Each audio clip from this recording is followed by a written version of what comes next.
Hello student, मैं नितेश चौहान आज फिर आप लोगों के सामने क्लास 10th का जो फेडरलिज्म चैप्टर हम लोग शुरू किए थे उसी का अगला वीडियो लेके आए हूँ। इस वीडियो में हम लोग यूनियन टेरिटरीज़ के बारे में जानने का कोशिश करेंगे।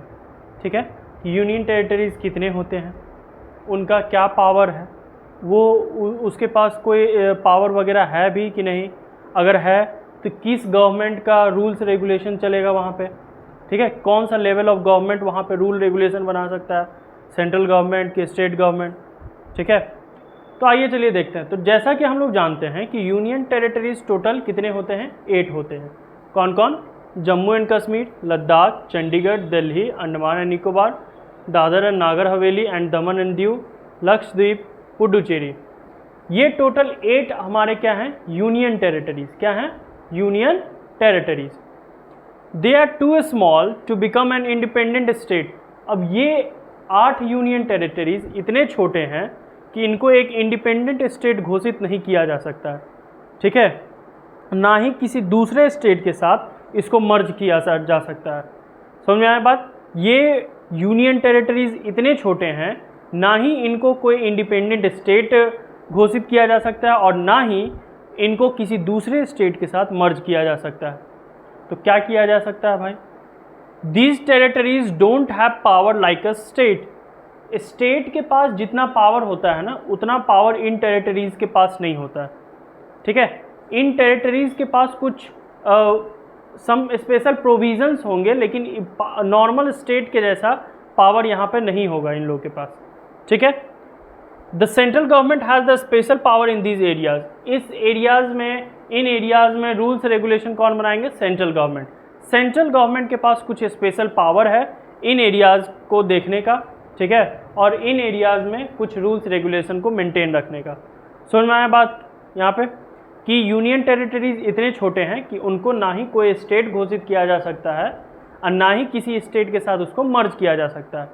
ठीक है, दूसरी बात हम लोग ये देखें कि इन टेरिटरीज के पास उतना पावर नहीं होता है जितना स्टेट्स के पास होता है। सेंट्रल गवर्नमेंट के पास कुछ स्पेशल पावर होता है इन टेरिटरीज में रूल्स रेगुलेशन बनाने का। समझ में आई ये चीज़? कोई दिक्कत इसमें? अब हम लोग जानेंगे कि ये जो फेडरल स्ट्रक्चर है, ठीक है, सेंट्रल गवर्नमेंट, स्टेट गवर्नमेंट और लोकल गवर्नमेंट, क्या इन फेडरल स्ट्रक्चर में कुछ चेंजेस लाया जा सकता है? अगर हाँ तो कैसे? ठीक है, तो आइए चलिए हम लोग देखते हैं इसको। अब देखिए सवाल है, क्वेश्चन है कि can changes be brought in federal structure? Can changes be brought in federal structure? क्या ये जो फेडरल स्ट्रक्चर हम शुरू से पढ़ते आ रहे हैं, इसमें किसी प्रकार का कोई चेंजेस लाया जा सकता है? अगर हाँ तो कैसे? तो इसका आंसर है बिल्कुल, बिल्कुल लाया जा सकता है इसमें चेंज।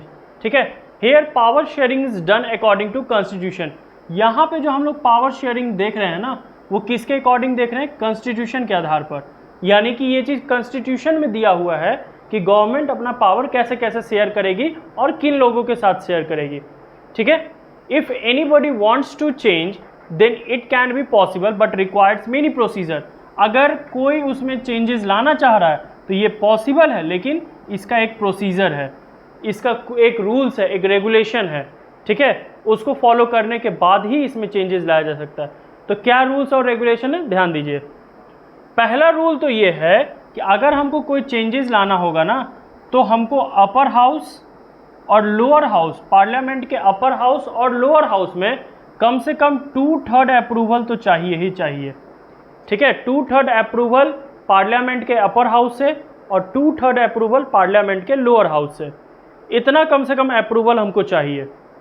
ठीक है, पहला तो ये है। दूसरा, get approval from 14 state legislature of India. कम से कम 14 स्टेट लेजिस्लेचर ऑफ इंडिया से हमको अप्रूवल चाहिए होगा, मिनिमम, कम से कम। जैसा कि हम लोग जानते हैं टोटल स्टेट लेजिस्लेचर 28 है। ठीक है, 28 स्टेट्स में है और 3 यूनियन टेरिटरीज में है। तो इनमें से टोटल कम से कम मिनिमम 14 से हमको अप्रूवल चाहिए ही चाहिए। ठीक है, ये उतना कुछ खास इंपॉर्टेंट नहीं है। पहला ज़्यादा इंपॉर्टेंट है कि अगर कोई चेंजेस लाना है तो कम से कम जो अपर हाउस है और लोअर हाउस है दोनों में मिनिमम 2/3 का अप्रूवल चाहिए हमको। अगर 2/3 का अप्रूवल मिल जा रहा है तब तो हम लोग चेंज ला सकते हैं, नहीं तो कोई चांसेस नहीं है चेंज लाने का। समझ में आया ये चीज़? समझ में आया?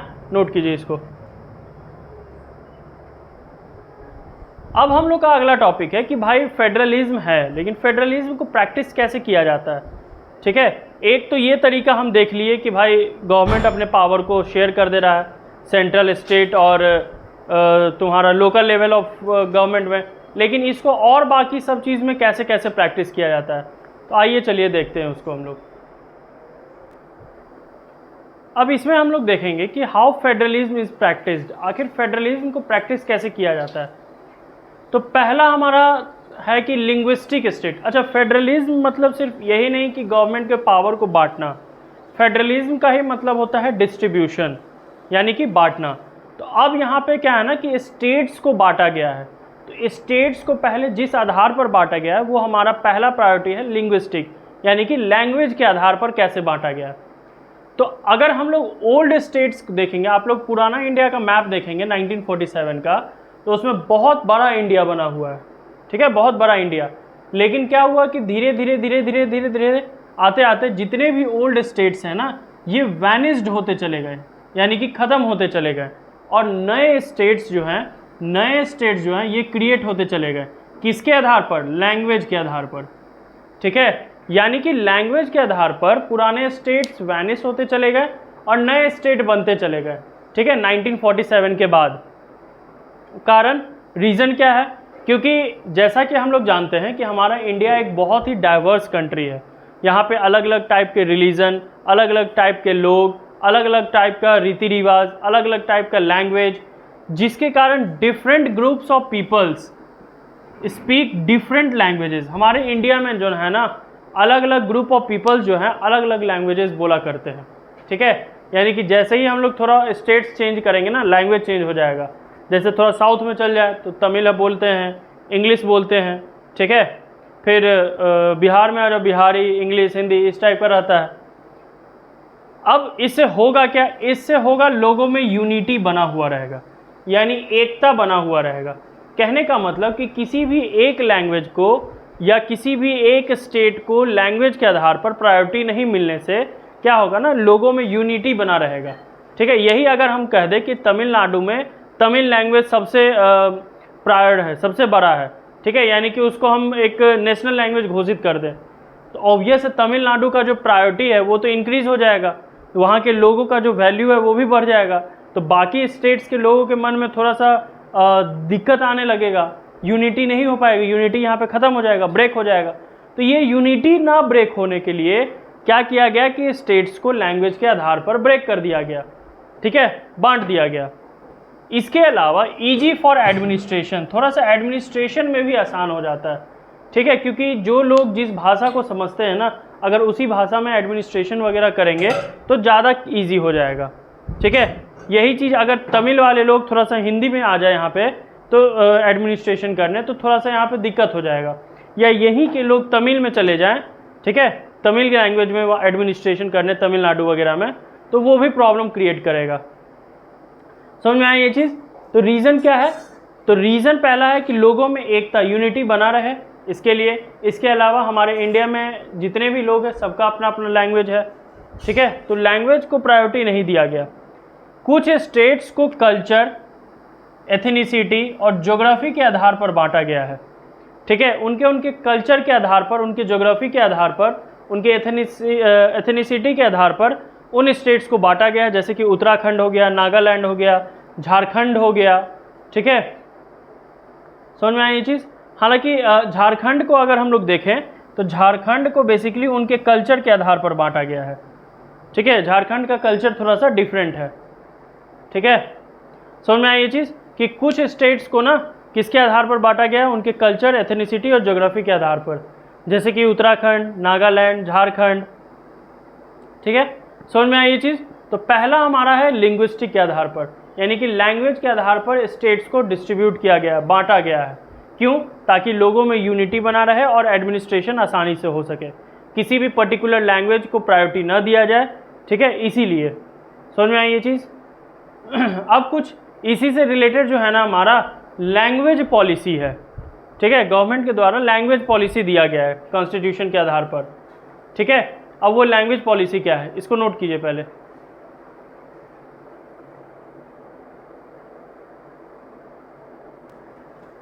देखिए लिंग्विस्टिक पॉलिसी अगर हम लोग देखने का कष्ट करें तो हमारा जो कॉन्स्टिट्यूशन है ना वो किसी पर्टिकुलर लैंग्वेज को नेशनल लैंग्वेज घोषित नहीं किया गया है। यानी कि अगर कोई व्यक्ति बोलता है कि हिंदी या इंग्लिश हमारा नेशनल लैंग्वेज है तो वो गलत है, ठीक है। कभी भी हमारा कॉन्स्टिट्यूशन ये नहीं कहता है कि कोई भी पर्टिकुलर लैंग्वेज हमारा नेशनल लैंग्वेज है। हाँ, ये मानते हैं कि 40% पॉपुलेशन ऐसा है जो हिंदी लैंग्वेज बोलना पसंद करते हैं और 60% पॉपुलेशन ऐसे हैं जो बाकी के 21 लैंग्वेज बोलना पसंद करते हैं।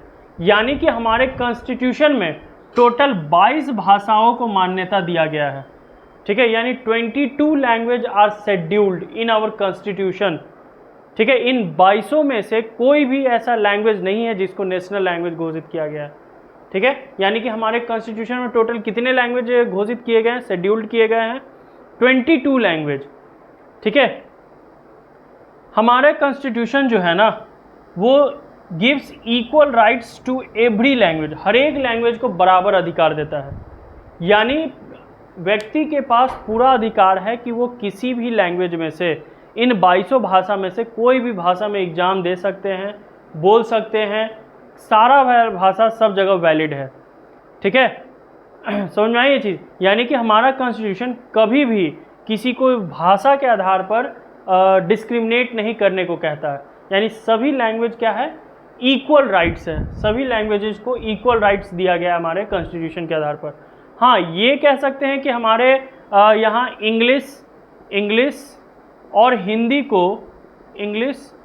को ऑफिशियल लैंग्वेज बोला गया है, ऑफिशियल लैंग्वेज बोला गया है, ठीक है, ऑफिशियल लैंग्वेज बोला गया है।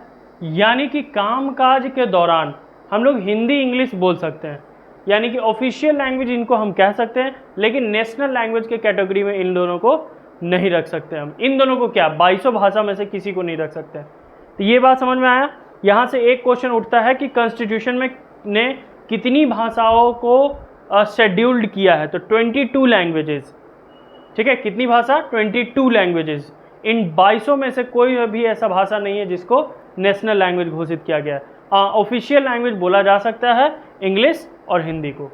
समझ में आया ये चीज़, समझ में आया, नोट कीजिए इसको। लिंग्विस्टिक पॉलिसी के आधार पर ही एक इंसिडेंट आप लोग के एनसीईआरटी बुक में शायद से होगा कि 1965 का तमिल इंसिडेंट, ये तमिल इंसिडेंट क्या कहता है कि 1965 में हुआ क्या था कि जो तमिल गवर्नमेंट था वो इंग्लिश लैंग्वेज को ऑफिशियली डिसकंटिन्यू कर दिया था। यानी वहाँ पे ये कह दिया गया था कि इंग्लिश लैंग्वेज ऑफिशियल लैंग्वेज नहीं है। कहाँ पे, तमिलनाडु में। कब, 1965 में, ठीक है। अब इसी के लिए जो नॉन हिंदी स्पीकिंग पीपल हैं, नॉन हिंदी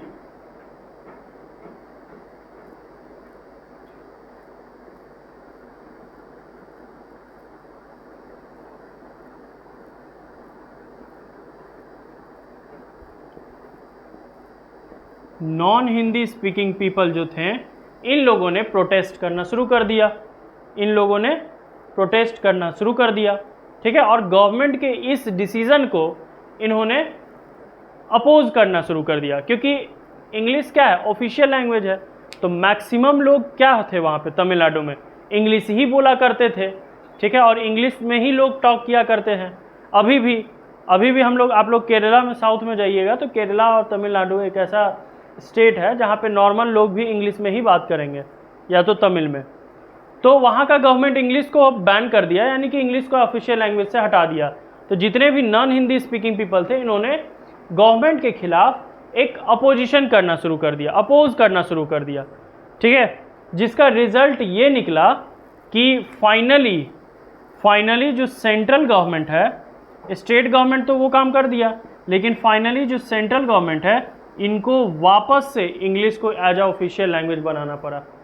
देखिए लैंग्वेज का कितना वैल्यू है, एक लैंग्वेज के कारण इतना बड़ा प्रोटेस्ट हुआ, अपोजिशन हुआ, और उसके कारण खुद सेंट्रल गवर्नमेंट को अपना डिसीजन बदलना पड़ा। यानी कि जो गवर्नमेंट इंग्लिश को ऑफिशियल लैंग्वेज से हटा दिया गया था, उस वही गवर्नमेंट वापस से इंग्लिश लैंग्वेज को एज अ ऑफिशियल लैंग्वेज घोषित कर दिया गया। कहाँ पे? तमिलनाडु में। ये तमिलनाडु का एक इंसिडेंट था लैंग्वेज पॉलिसी के आधार पर। समझ में आई ये चीज़? अब हम लोग देखेंगे कि सेंटर और स्टेट का आखिर रिलेशन कैसा था। ठीक है, कैसे सेंटर और स्टेट का रिलेशन थोड़ा अच्छा होने लगा। तो हम लोग थोड़ा सा हिस्ट्री का बात करें तो जैसा कि हम लोग जानते हैं कि इंडिपेंडेंस में, इंडिया के इंडिपेंडेंस में कांग्रेस पार्टी का बहुत बड़ा रोल रहा है। इसीलिए जब 1947 में इंडिया इंडिपेंडेंट हुआ तो उस टाइम का पहला जो गवर्नमेंट था वो कांग्रेस पार्टी का था। तो after independence only one party ruled at the centre and state, that is Congress party. यानी इंडिपेंडेंस के बाद सिर्फ और सिर्फ एक ही पार्टी रूल कर रहा था, ठीक है, सेंट्रल और स्टेट लेवल पे, वो पार्टी था कांग्रेस पार्टी। यानी उस टाइम तक कोलिजन गवर्नमेंट का नामो निशान नहीं था। लेकिन 1990 में सिचुएशन एकदम से बदल गया। ठीक है, हुआ क्या कि 1990 में जब इलेक्शन हुआ तो उस टाइम में कोई भी पार्टी को क्लियर मेजॉरिटी का वोट नहीं मिला, चाहे वो भले ही कांग्रेस पार्टी क्यों ना हो। तो उस दौरान पहली बार कोलिजन गवर्नमेंट का फॉर्मेशन हुआ। ठीक है, क्यों? क्योंकि उस टाइम में no single party get clean majority in Lok Sabha election में किसी सिंगल पार्टी को पूरी तरीके से मेजॉरिटी नहीं मिला था। कब? 1990 के इलेक्शन में। ठीक है, इसीलिए बहुत सारे पार्टी क्या किए, एक साथ मिलकर एक कोलिजन गवर्नमेंट फॉर्म किए सेंट्रल लेवल पर। ठीक है, और इसी के बाद due to this the relation between the central and state government becomes good. और इसी के बाद से सेंट्रल और स्टेट लेवल के स्टेट गवर्नमेंट के बीच का जो रिलेशन है ये थोड़ा सा अच्छा होने लगा। यानी कि सेंट्रल गवर्नमेंट को भी ये लगने लगा कि भाई स्टेट गवर्नमेंट के बिना हम नहीं हैं। ठीक है, यानी कि हमारे सही से रूल करने के पीछे स्टेट गवर्नमेंट का भी अपना एक रोल है। ठीक है, यानी कि जब तक स्टेट गवर्नमेंट नहीं होगा सेंट्रल गवर्नमेंट सही से वर्क नहीं कर पाएगा। समझ में आई ये चीज़? यानी कि पूरी सेंट्रल गवर्नमेंट स्टेट गवर्नमेंट का वैल्यू समझ गया। ठीक है, तो ये कब समझा? 1990 के इलेक्शन में जब कोलिजन गवर्नमेंट का फॉर्मेशन हुआ।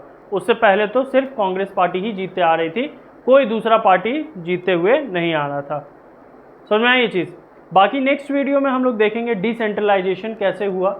ठीक है, डिसेंट्रलाइजेशन के पीछे प्रोसेस क्या था। ठीक है, डिसेंट्रलाइजेशन का मतलब होता है पावर को बांट देना। ठीक है, और उसको हम लोग डिटेल में हम लोग अपने नेक्स्ट वीडियो में पढ़ेंगे। तब तक यहाँ तक का आप लोग प्रॉपर नोट्स बनाइए। ठीक है, और अगर वीडियो अच्छा लगा हो तो लाइक कीजिए, सब्सक्राइब कीजिए। ठीक है, और शेयर वगैरह कीजिए। मिलते हैं हम लोग अपने अगले वीडियो में।